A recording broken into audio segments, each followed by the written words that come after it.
Las enterotoxemias no son importantes en el bovino. Hay un mito de que las enterotoxemias bovinas son importantes. No son importantes ni en la Argentina ni en ningún lado.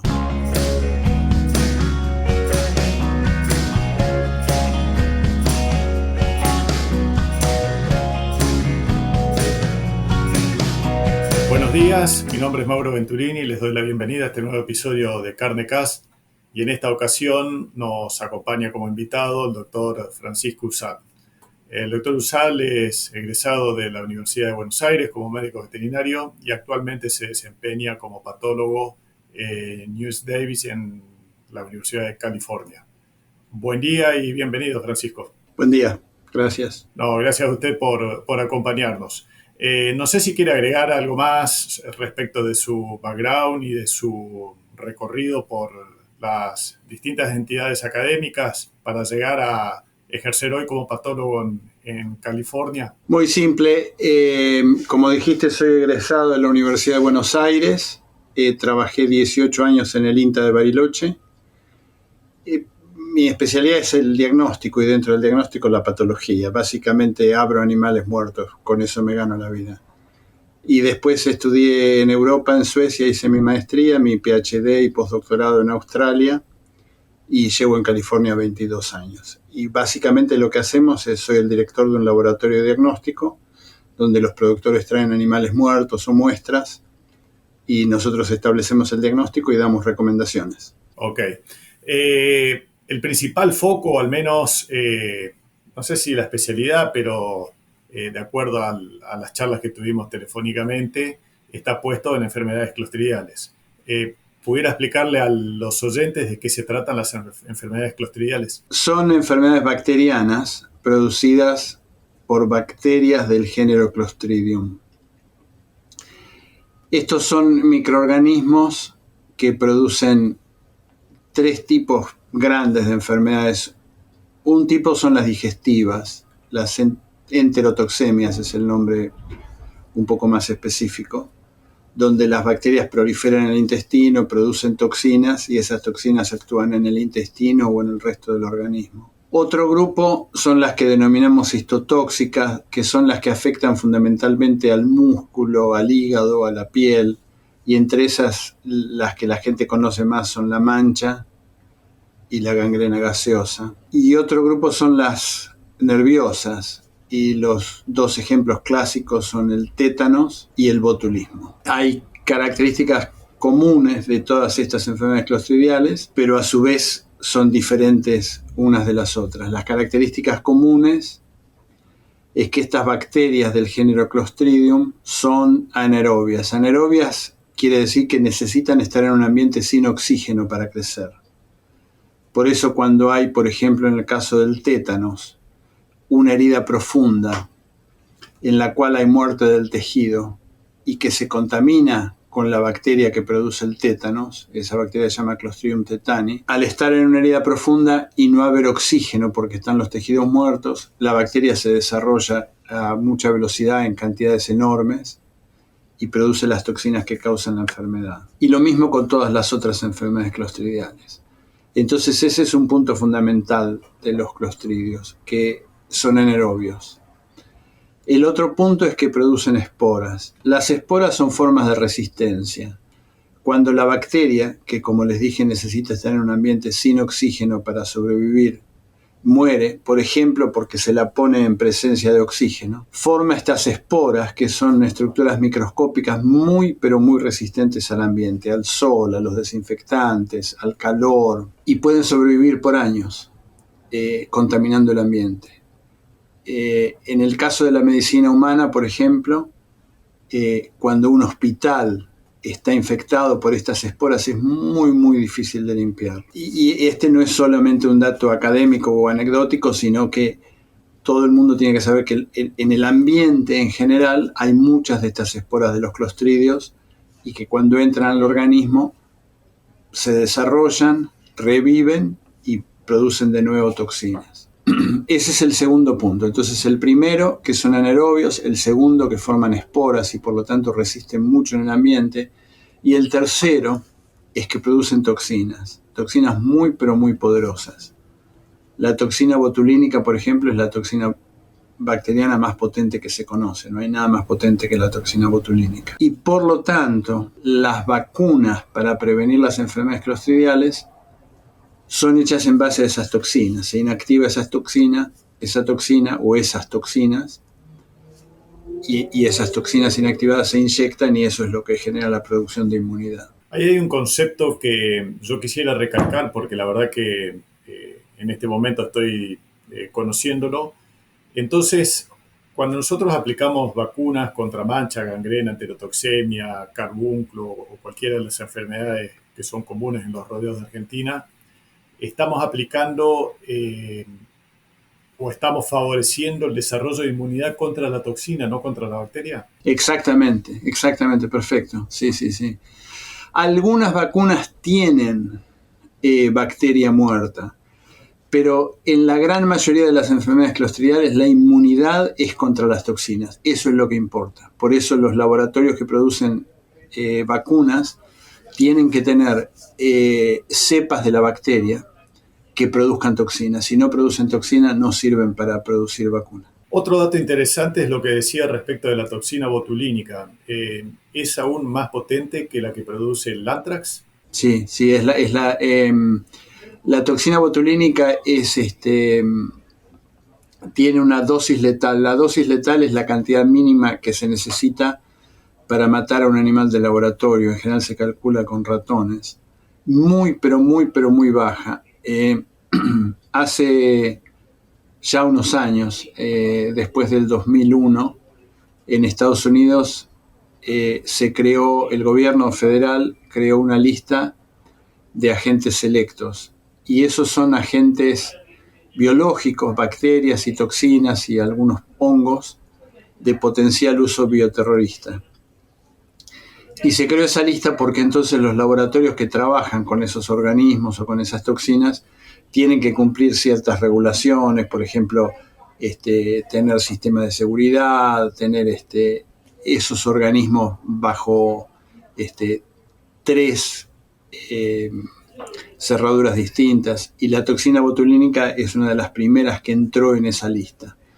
Cuando acá se hace un diagnóstico de botulismo en un animal, nosotros hacemos con frecuencia ese diagnóstico, tenemos que primero denunciarlo inmediatamente al gobierno de Estados Unidos y segundo destruir las muestras dentro de los 7 días, no podemos conservarlas en el laboratorio.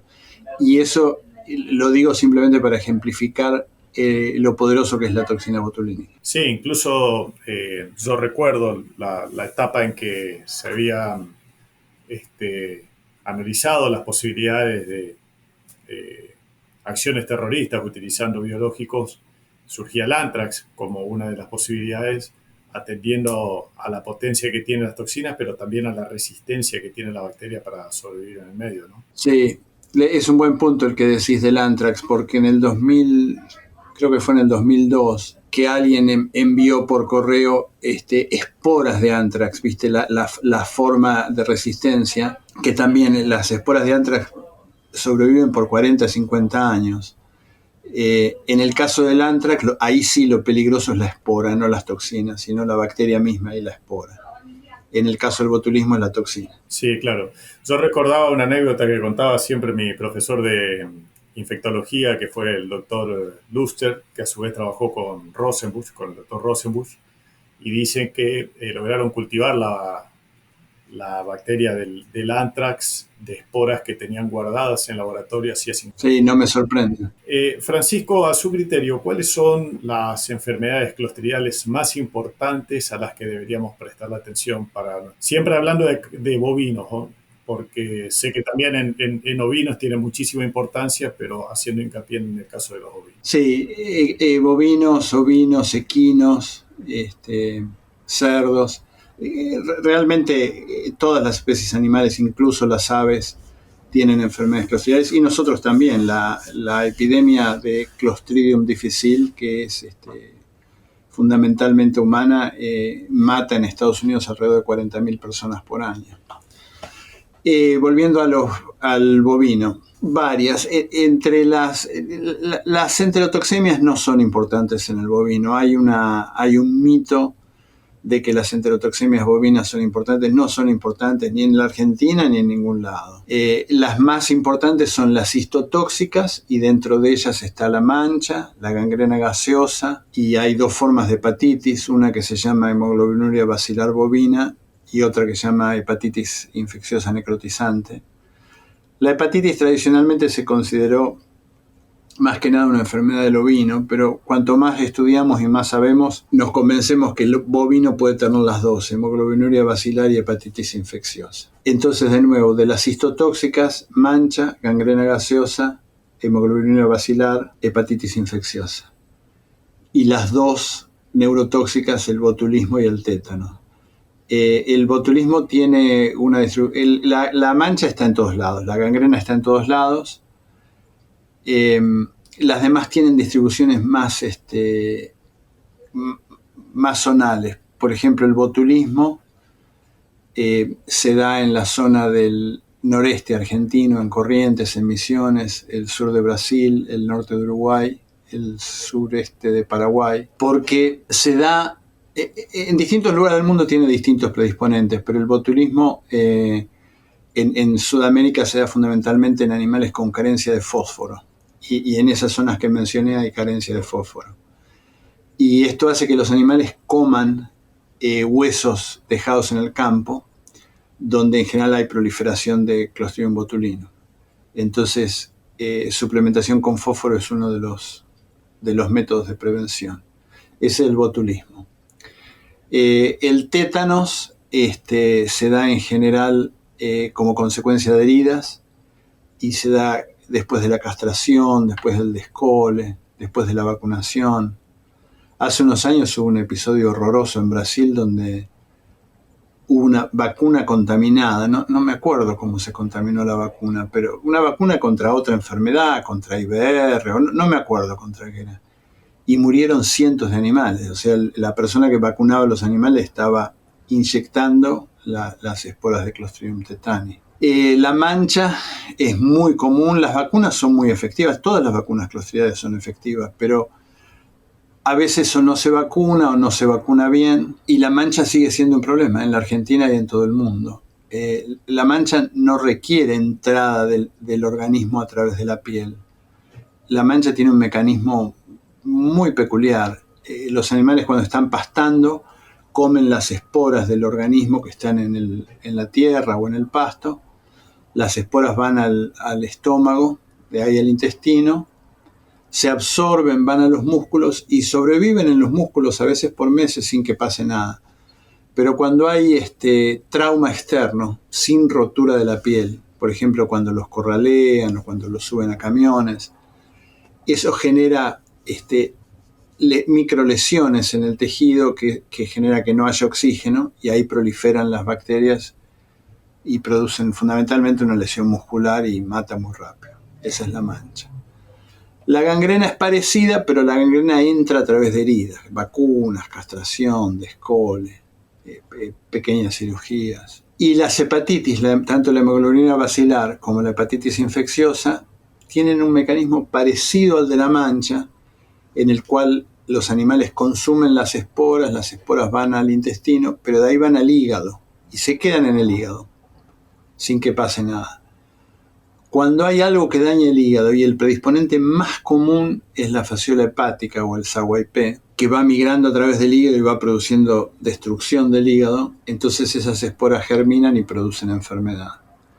Hay casos de hemoglobinuria sin fasciola y no sabemos cuáles son los predisponentes. Ok, muy clarito y resumido lo de las enfermedades más importantes. Ahora, yendo específicamente al tema del tétano.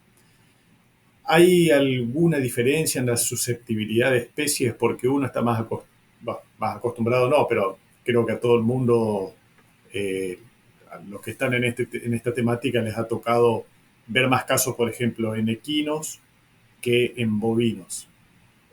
¿Responde una susceptibilidad de especie diferencial o por qué la casuística se presenta de esa manera? No que yo sepa, déjame calificar un poco esa respuesta. Las aves no se enferman con tétanos, no sé por qué. Es una enfermedad de los mamíferos. Yo creo que en el equino simplemente los equinos tienen una atención sanitaria a veces más personalizada y se reporta más. Pero los brotes de tétanos en bovinos a veces son horrorosos, ¿eh? Sobre todo cuando hay, por ejemplo, cuando se castra y hay un cuchillo contaminado, ese cuchillo va contaminando y terminás con 10, 15, 20 casos. Tanto en el bovino como en el ovino. Y hay tétanos también, hay, como vos dijiste, en el equino, hay tétano en el caprino, en el cerdo, en los perros y por supuesto nosotros, ¿no? Antes de pasar a las otras clostridiales, que también tengo varias preguntas, para redondear lo del tétano, yo observé con cierta frecuencia una confusión en la gente cuando se presenta el caso clínico. Lo primero que tienden a hacer es a vacunar el animal. ¿Pudiera comentarnos un poco cuál es el procedimiento que corresponde, atendiendo a la posibilidad de suministrar primero suero antitetánico y posteriormente la vacunación? Primero tengo que hacer una aclaración, y es que yo soy patólogo, entonces todos mis pacientes son pacientes muertos, así que ninguno de ustedes quiere ser mi paciente, estoy seguro.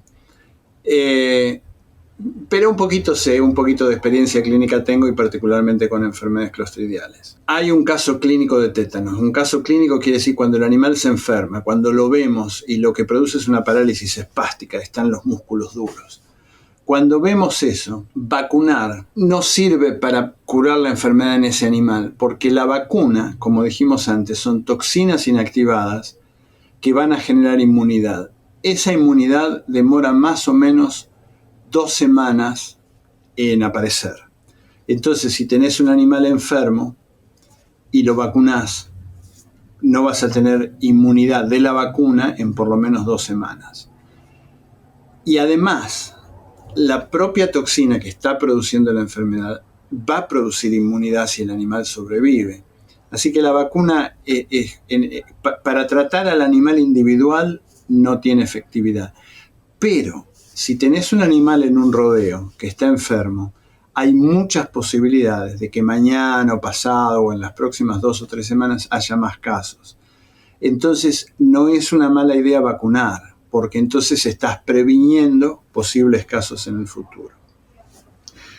El tratamiento, que en bovinos es muy raro que se haga porque es simplemente caro, es aplicar antitoxinas. Esos son los anticuerpos que el animal genera cuando vos lo vacunás. Pero entonces lo que se hace es se consiguen esos anticuerpos en forma comercial, que están disponibles, y se los aplica directamente en forma endovenosa a los animales. Eso sí funciona, no en todos los casos, porque funciona para eliminar la toxina que está circulando. La toxina que se ha fijado ya a los tejidos y está produciendo su efecto, no hay forma de contrarrestarla.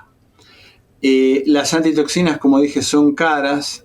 Acá en Estados Unidos se usan en los equinos, en las otras especies no se usan. Y en la Argentina yo sé que hay gente que los usa también en equinos.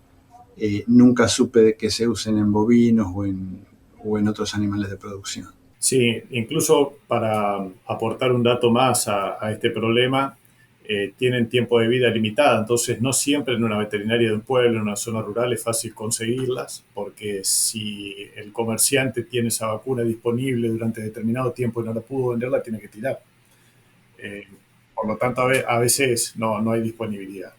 Ahora, pasando a las otras enfermedades clostridiales, específicamente al caso de los terneros o los animales menores no por rumiantes menores, sino de corta edad, específicamente al tema de la mancha. ¿Ahí sí hay susceptibilidad de edad o corresponde a una etapa específica de la vida del animal? Sí, buena pregunta. La mancha se da en general, y eso es lo que dicen los libros de texto, entre los 6 meses y los 2 años. Eso es algo que lo hemos revisado en los últimos años, porque hemos visto casos esporádicos, de todos modos. Sigue siendo verdad que la mayoría de los casos son entre los 6 meses y los 2 años. Pero hemos visto casos en animales de 2 o 3 meses, e incluso hemos visto, que lo publicamos no hace mucho, un caso de un feto abortado que tuvo mancha intrauterina, que es la primera vez que yo me enteré que eso pasaba. Y ocasionalmente animales de más de 2 años, más raro. No sabemos muy bien la explicación, pero la recomendación siempre es, si tenés que limitar la vacunación, limitarla a ese periodo entre los 6 meses y los 2 años de edad. Hay algunos datos, no sé si son un mito o es información fehaciente, de que muchas veces el Clostridium ingresa a través de la herida que deja el cambio dentario, desde los 6 meses en adelante. ¿Tiene información respecto de esto? Vos sabés que yo lo he escuchado, creo que no hay nada que lo confirme, por lo menos en el caso de la mancha. Lo que sí sabemos es que el agente que produce la mancha, que se llama Clostridium jobae, entra por el intestino, porque lo hemos encontrado, lo hemos buscado y lo hemos encontrado en el intestino. Sabemos que va al músculo y va a otros órganos también, va al hígado, va a los huesos, va a la médula ósea. Y ahí, como decía, lo captan las células estas, los macrófagos, que son células del sistema inmunitario, y ahí sobreviven. Creo que no hay evidencia publicada de que la entrada tenga que ver con el cambio de la dentición. No me parece un pensamiento desatinado, me parece que es posible, pero no he visto ninguna prueba contundente en favor de eso. Bueno, ahora pasando a la otra enfermedad, creo que la más importante desde el punto de vista cuantitativo, pero también como es una zoonosis, y yo soy del norte de la provincia de Santa Fe y lamentablemente hace unos años atrás tuvimos una víctima fatal en humanos. Por lo tanto, hoy es obligatoria la vacunación contra carbúnculo. ¿Nos puede comentar un poco sobre la etiopatogenia, cómo actúa la bacteria, cuáles son las lesiones que se producen y sobre todo los cuidados a tener en cuenta para no contagiarnos? Esta no es clostridial. Generalmente se la agrupa con las clostridiales porque tiene una presentación a veces parecida y como vos dijiste, es peligrosa. Esta produce esporas. La bacteria es Bacillus anthracis, el otro nombre de la enfermedad es el anthrax. Las esporas, y me gustó el comentario que hiciste antes de tu profesor que decía que habían hecho sobrevivir las esporas después de 50 años. Acá teníamos un microbiólogo que fue a revisar campos donde habían enterrado animales muertos de carbúnculo 50 años atrás y juntó tierra y a una profundidad de unos 30 centímetros encontró esporas de Bacillus anthracis y las revivió y estaban vivas. La transmisión, los animales se enferman por vía oral, produce una septicemia, que es una diseminación de la bacteria a todos los tejidos y mata muy muy rápido. La indicación para los veterinarios de campo es de que si tienen un animal con sospecha de anthrax, no lo abran porque no solo es peligroso para ellos, sino contaminas el ambiente y por lo que dijimos de las esporas, el ambiente queda contaminado por años de años. La idea es sacar o líquido del ojo, de la cámara anterior del ojo, o cortar una oreja y hacer un frotis con la oreja y mandarlo al laboratorio. Y el Bacillus anthracis tiene una morfología bastante peculiar, tiene una cápsula, y un buen microbiólogo en general la puede identificar. Y entonces lo que hay que hacer es deshacerse del cadáver, lo ideal es quemarlo si se puede. Hay vacunas, las vacunas son efectivas y de nuevo esto es una zoonosis. Los casos humanos no son tan comunes, pero son muy peligrosos y vos dijiste el lamentable caso de un ser humano que falleció en tu provincia. Sí, respecto de la vacunación, Francisco, yendo a fines muy, muy prácticos, ¿cuál es el consejo? ¿Comenzar a vacunar desde el año de edad? ¿Vacunarlos en forma más temprana a los terneros? Entonces, por las dudas estamos cubiertos porque en general uno tiene la idea de que se enferman los animales de mayor edad. Pero en biología tampoco hay un registro que corte, digamos, bueno, hasta acá tenemos predisposición a determinada enfermedad y desde acá hacia adelante puede ser carbúnculo. Entonces, desde el punto de vista práctico, ¿cuál es la sugerencia? Sí, vamos a hacer una cosa, Mauro. Vamos a hablar en general de todas las clostridiales y a dar un consejo general, porque para hablar en realidad de la vacunación específica de cada enfermedad necesitaríamos un par de horas. Las cosas que la gente tiene que saber es que la vacunación de los terneros tiene que hacerse por lo menos después de las 2 o 3 semanas de nacidos.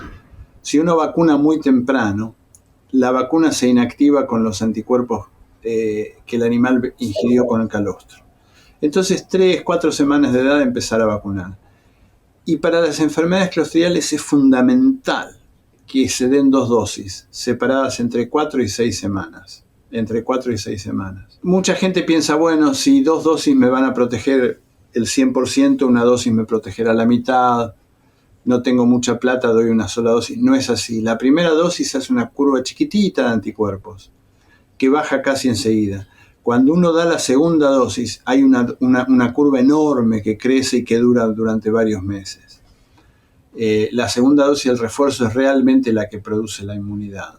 Así que acuérdense de eso. Si de esta charla la gente se acuerda que cuando vacuna contra enfermedades clostridiales tiene que haber 2 dosis separadas por 4 a 6 semanas, yo estoy hecho. Dependiendo de la gente, hay vacunas para las cuales la inmunidad dura 1 año, hay vacunas para las cuales la inmunidad dura 6 meses. La mayoría de las clostridiales después de la doble dosis inicial, con un refuerzo anual, alcanza. Pero algunas requieren refuerzo cada 6 meses. Para la mancha, para el carbúnculo, para todos esos animales, la gente dice, bueno, empezar a vacunar a los 6 meses. Para mí es un riesgo. Yo sugiero empezar a vacunar más temprano si se puede. Y hoy en día muchas de las vacunas tienen varios componentes, así que en general es difícil que alguien vacune solo contra la mancha, solo contra la gangrena.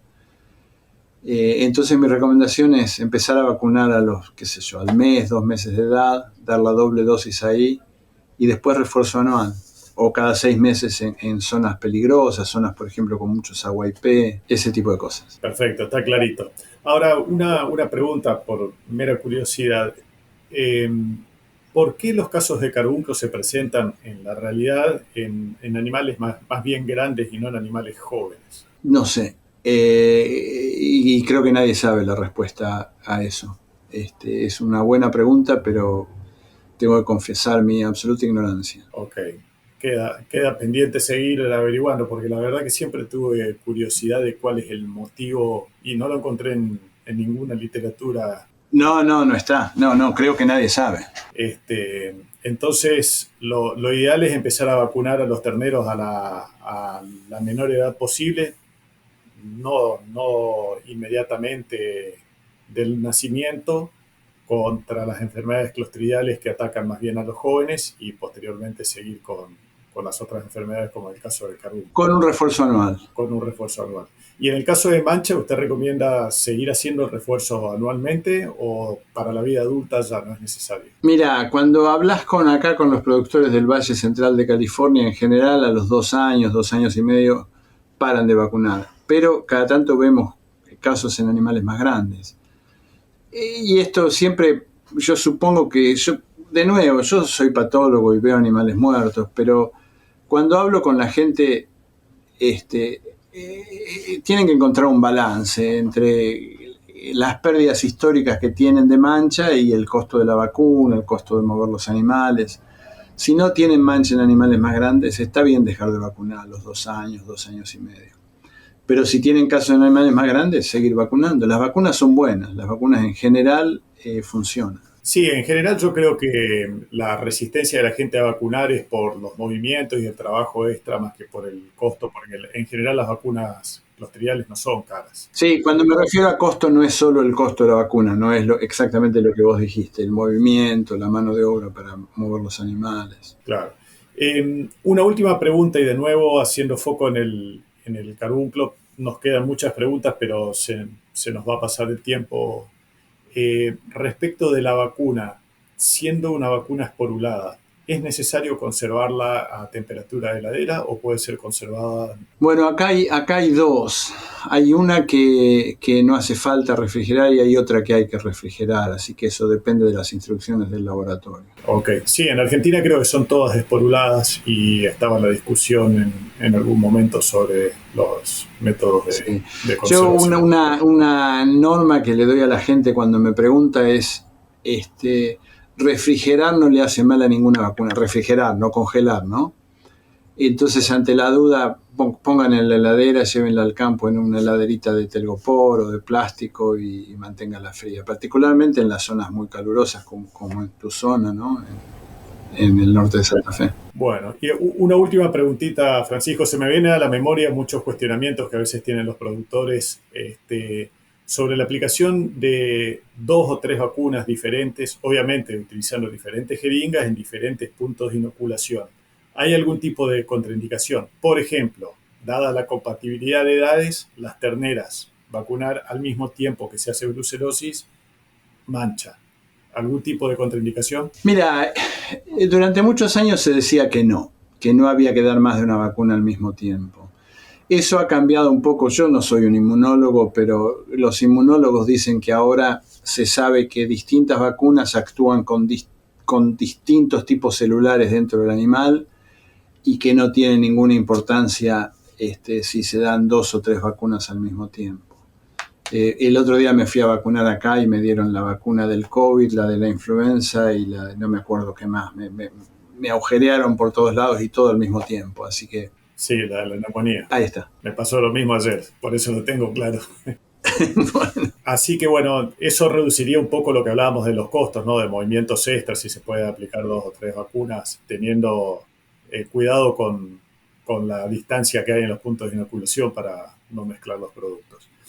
Bueno, Francisco, la verdad que recorrimos rápidamente 4 o 5 enfermedades que son importantísimas en los rodeos de Argentina, tanto de cría como de leche también, que tienen mucho tiempo, tienen su historia ya en el país y sin embargo siguen estando, así que ojalá que esta charla sirva para refrescar y dar coraje a la gente de que todavía no está utilizando la vacuna, que es el elemento más barato que hay desde el punto de vista de la profilaxis, y evita pérdidas cuantiosas desde el punto de vista económico, que las apliquen porque realmente vale la pena. Muy agradecido por los conceptos y muchísimas gracias por el tiempo dedicado. Gracias a vos, Mauro. Hasta la vuelta, Francisco. Muy amable.